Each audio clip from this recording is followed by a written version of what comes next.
Street fights are won long before the first punch is thrown. They're won with words, with deception, and with a calculated manipulation of your opponent's mind. This is the essence of PSYOPs, psychological operations designed to disrupt your opponent's mental process and give you the upper hand. Now, in the chaotic moments leading up to violence, your ability to control the dialogue, what you say, how you say it, and the psychological traps you set can make all the difference between walking away victorious or becoming a victim. Let's check it out.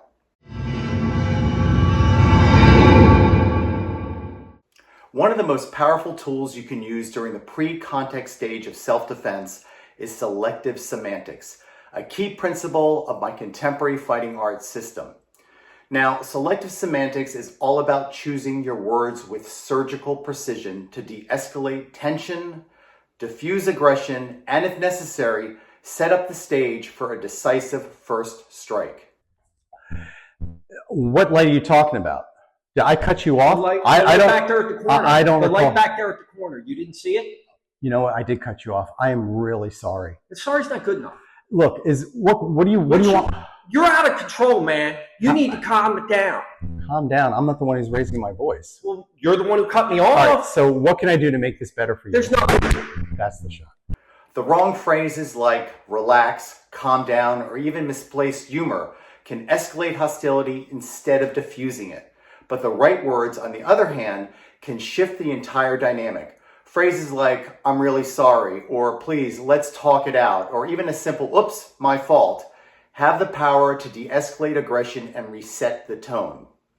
If you're finding this video helpful, make sure to smash the like button. It's a simple way to support the channel and also let me know that you want more content like this. Don't forget to subscribe and also hit the notification bell so you never miss a lesson that could actually make a difference in a real fight. And finally, if you know someone who could benefit from this knowledge, be sure to share this video. It might just help them stay safe. Together, let's spread the word about real self-defense. Timing is critical too. Avoid talking over your opponent, but stay sharp and ready to deliver calming statements at the right moment. Here's something to consider. Which is more effective at de-escalation? What's the problem or what's the matter? Subtle differences in wording can completely change the tone of a situation. Also, try to avoid using casual terms like bro, dude, pal, or homie, as words carry weight and the wrong choice can escalate tensions. Oh, what's your problem, dude? Man, You're staring at my girl. No, I'm not. Oh, yeah, you were. You're in the corner with your buddy. I apologize. You're in your corner with your buddy, okay? And I'm you're looking sorry. at, see, you're talking over me again. You're talking over me. You don't want to talk over your opponent. Let him speak. And I know it's difficult. You have this blabbermouth that won't shut up. Let him talk. And when there's the pause, then you could say something to interject into the conversation. De-escalation is an art that demands harmony between your verbal and nonverbal skills. To be truly effective, every aspect, your words, your tone, your body language, and mindset must align seamlessly. This unified state is what I call congruency, and it's the key to successfully diffusing a hostile situation and setting up a first strike. Now, neglecting even one element, like clenching your fist while trying to sound calm, and your efforts will fail. Congruency ensures that your entire presence communicates the same message, control and composure. Now, before the first strike, there's often a critical moment of dialogue between you and your opponent. This is where the Gemini Principle comes into play. Drawing from the dual nature of the Gemini, these tactics use strategic deception, both verbal and nonverbal, to manipulate your opponent and set up a successful first strike.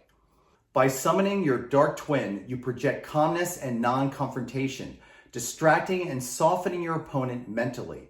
The goal is to lower the guard, bait them into a false sense of security, and strike decisively when they least expect it. Now, the trick is to maintain control and confidence throughout the entire situation. Speak in a calm, non-confrontational tone, prolong their thought process with a question, and strike when he's distracted. This level of deception requires precise timing, a calm demeanor, and even a touch of acting skill. And as always, practice is critical. Without it, this tactic can backfire. Tommy's the bad guy, good guy. We have a traffic altercation. Again, no scripts. We're just going to improvise. I'm going to use selective semantics or choice words to try to lower his guard, raise his ego, and then determine if I need to deliver a first strike. So apparently I cut him off of the light, and we'll hear his dialogue and a little bit how it goes back and forth. Begin. Why'd you cut me off the light, man? What's your problem? Okay, which light are you talking about? The light back there. Can't you see? Do you not see anything? I didn't. You're blind as a bat. You're obviously not very bright either. That's perfectly. Look, I understand you're upset. We can work this out, but I don't understand what is it that you want from me. That's your strike right there. So the question is, I posed a question to this individual. He had to process that question, and as he started to respond, boom, I moved in. And I noticed that in the dialogue, no matter what I said, it's not going to diffuse this individual. He kept aggressing, and he actually started moving closer to me. So every time you give him an opportunity to lower that anger, this guy starts to escalate it. So by my perception, from my perspective, a first strike was justified. And again, every situation is different. Every situation is fluid. I'm not saying that you should strike first based on this exact type of dialogue, but you have to trust your instincts. That's the number one goal. Trust your instincts. Very, very important. These role-playing scenarios are critical. You don't even have to get into the actual striking techniques. Mastering the dialogue is so important. And you have to also understand that sometimes if you use the wrong choice words, you've now put fuel on the fire. So it's important to learn how to do this type of dialogue. So we're going to try it again. This time I'm going to be the bad guy, the aggressor. Tommy's the good guy. We're going to see how he handles and how he adapts to the words I use, and we'll see if we have any things to make comments about. So here we go. What's your problem, jerk? Man, what's wrong with you? You cut me back at the light there, man. I didn't cut you off. Oh, you did. No, big I didn't. time, No, big time. Something's wrong with you. So what's wrong with this picture? Tommy's diffusing with his hands down. Number one mistake, whenever you're faced with somebody that you don't know, and obviously it's a situation where it could easily escalate to violence, Tommy should have raised his hands up and talked with his hands up. And what he did is normal. How many times have you guys seen before a fight starts, two guys get in each other's space, they stick their chest out, they do this, it's a ritual. It's like a fighting ritual that dates back down to when we were troglodytes living in caves, sticking out the chest, trying to establish who's bigger, just like animals, right? Animals try to look big when they feel threatened. Same thing with men. Same concept. We want to avoid that. We are technicians of combat. We want to avoid that instinct and harness our skills so we have the greatest tactical advantage in the fight. So the next time I threaten Tommy, his hands will come up and he will diffuse the situation.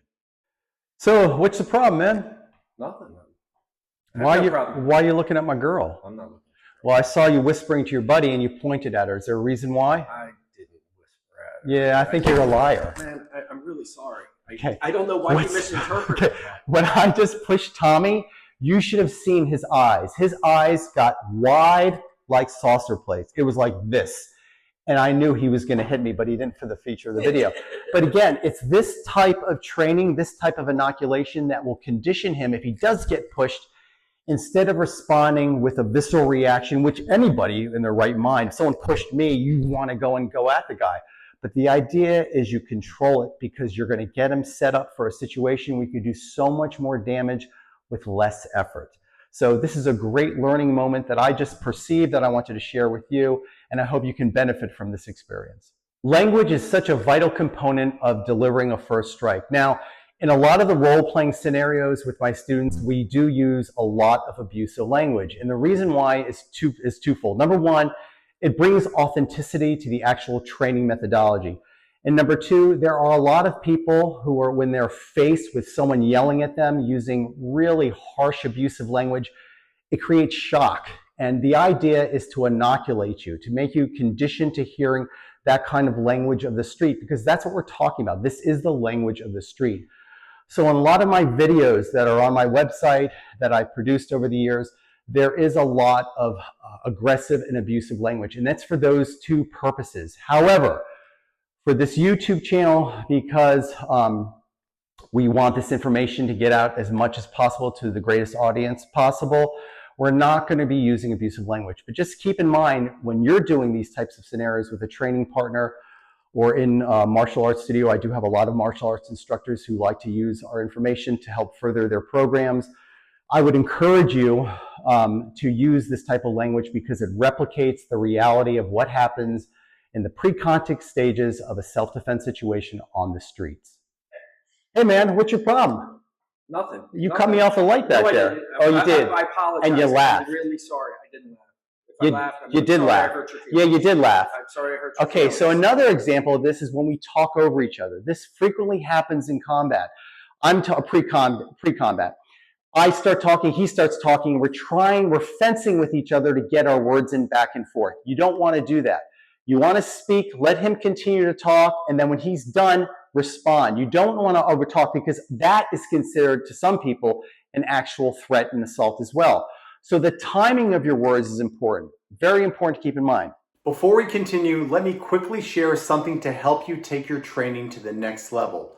My books, First Strike and Sinister Self-Defense, are packed with the kind of insights and techniques we're working on right now, plus a heck of a lot more. Click the links in the description down below to check them out and add these essential resources to your self-defense library. Now, let's get back to training. Hey man, what's your problem? Nothing. Nothing. Oh, okay. So you cut me off of the light, you smile, and now that I'm confronting you, you're all passive now. Is that the deal?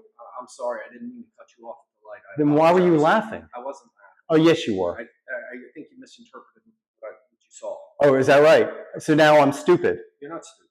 You're not stupid. Well, you said I misinterpreted. I apologize. Yeah, well, sorry's not good enough. I apologize. Sorry's not good enough. This guy is being more than diplomatic to diffuse the situation, and you can tell by the language, I don't want to let him off the hook.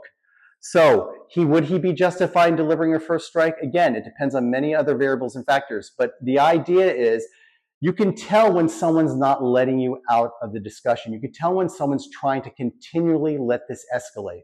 And this is where you have to make an educated decision to strike first or to completely disengage if you have that luxury to do so. Remember, the moments leading up to a physical confrontation are as critical as the fight itself.